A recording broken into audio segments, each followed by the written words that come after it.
have sign language.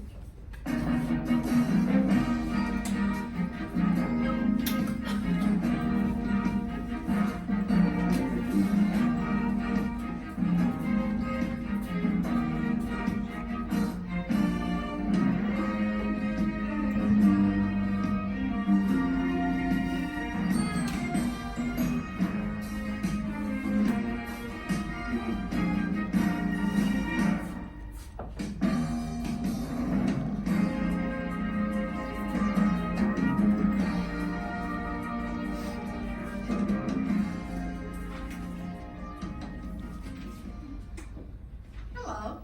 For those of you who haven't seen the first tape in our series, allow me to introduce myself. I'm Betty Colonimus, and I'm hearing. The woman on my right is MJ Bienvenu. She's deaf. In this tape, we'll be talking about some of the values in deaf culture. Hello. Betty and I have decided to create this video series for a number of reasons. We hope that deaf people will want to view this material for their own enjoyment and also see it as a useful resource. We also hope that this tape will be used by sign language students and current and future interpreters, and by those who do not have adequate access to deaf culture, but who want and need to understand and respect the values of this group. We also want to promote greater awareness of cultural differences and foster wider acceptance towards deaf people's value systems. What you will see here is the result of our collective experiences growing up with deaf parents and living within the culture. Of course, MJ and I have enlisted the input of many other deaf people who have helped us refine and expand our own observations and analysis. It is not possible, of course, to include everything we know about values in deaf culture on one short videotape.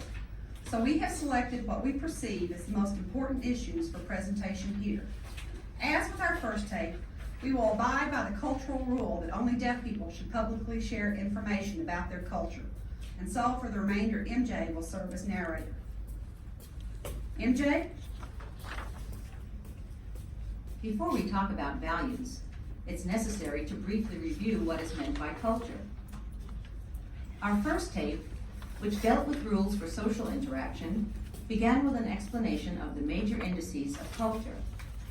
Every culture has its own language, be it spoken or signed, which is used to express its values and pass on its history and its traditions. Rules and norms for behavior, as well as identity markers, comprise the other important elements of cultural groups. In the first tape of this series, we focused on those factors which play an important role in social interaction and communication. Here, we will be looking at some of the shared values, which have a great deal of significance for culturally deaf people. We will start with the most obvious and physical dimension, the hands and the eyes. As you already know, these parts of the body are necessary for communication in the visual mode.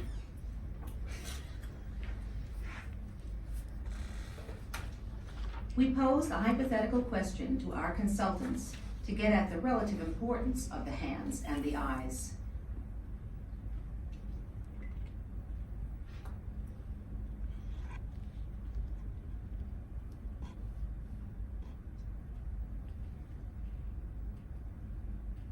We asked them, if you were forced to make a choice between your eyes and hands, which would you select?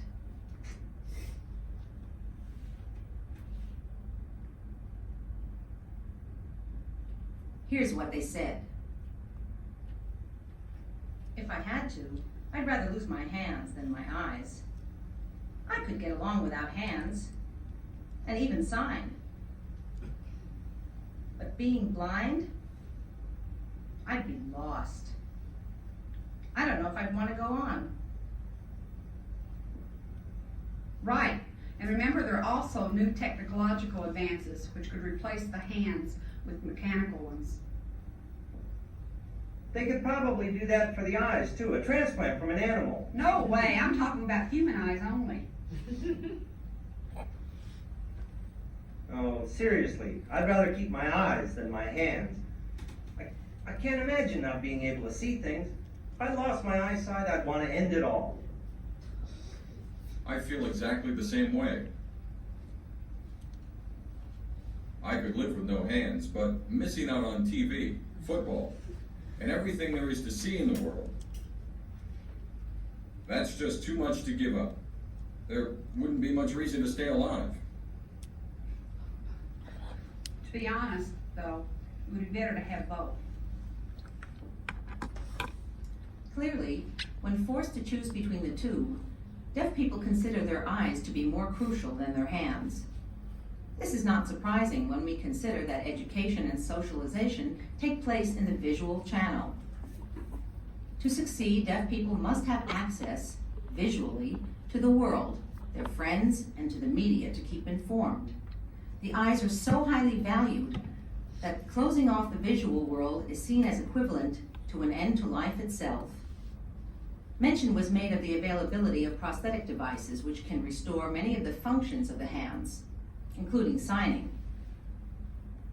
However, there is no way to replace the eyes with comparable human visual organs, so necessary to deaf people.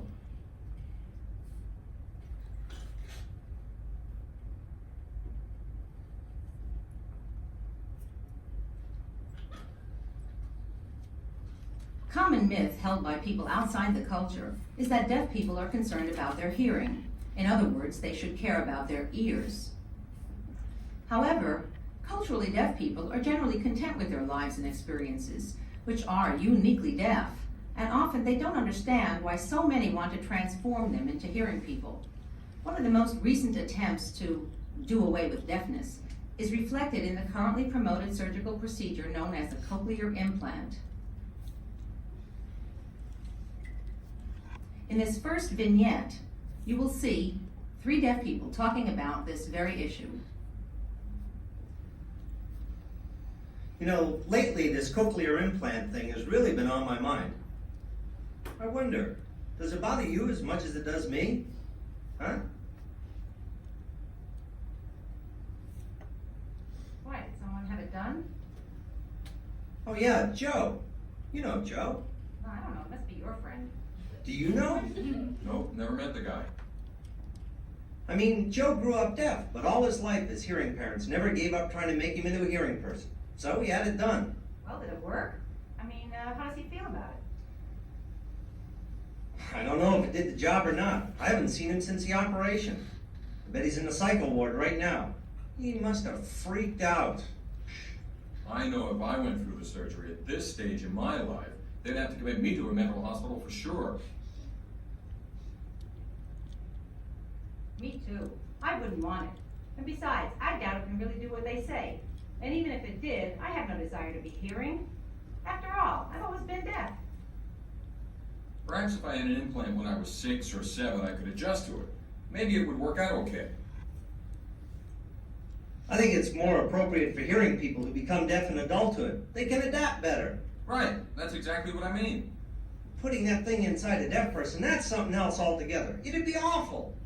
No matter what, I would never agree to it, even if I had hearing parents who wanted it very much.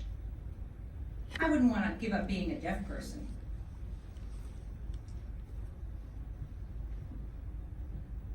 Well, I think the surgery would really help those people who grew up hearing or speaking English. They'd benefit from it, and I support the idea of implants for them. That's true. But still, I wonder what effect it would have on a person. For example, I would never feel comfortable about it. How would others feel towards someone with an implant?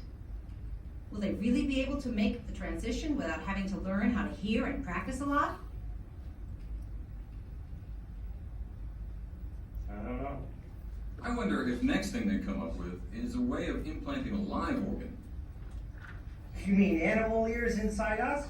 There you go again with that animal thing. I guess it's possible, though you never know. Having an implant would surely banish us to the hearing world, As for me, I'd rather stay where I am, with deaf people. Yeah, I bet there are lots of emotional problems that come up. Like with Joe. I bet he's really confused. He's probably not himself anymore. Now we'll be with hearing people all the time. Will he miss us? I guess after being deaf for, how old is Joe anyway?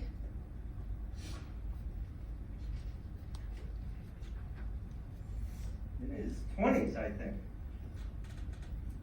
Damn it. Why do we need cochlear implants at all? Why can't they just let deaf people be who they are and not try to decide what's best for us? You know, I won't even wear a hearing aid, except when I was forced to at school. All that speech training and auditory training. Boy, that was such a hassle. As soon as I left school, I threw my hearing aid away. All I heard was noise with them on, not words. The whole thing was a waste of time. A number of important ideas were expressed here. One central issue has to do with losing membership in the culture. While most deaf people feel that cochlear implants may be desirable for people who became deaf suddenly or who lost their hearing as adults, they feel it is not a positive change for those who have been deaf from infancy and who have grown up in the culture. Deaf people see no reason to introduce such turmoil into their lives. They want to be allowed to stay deaf.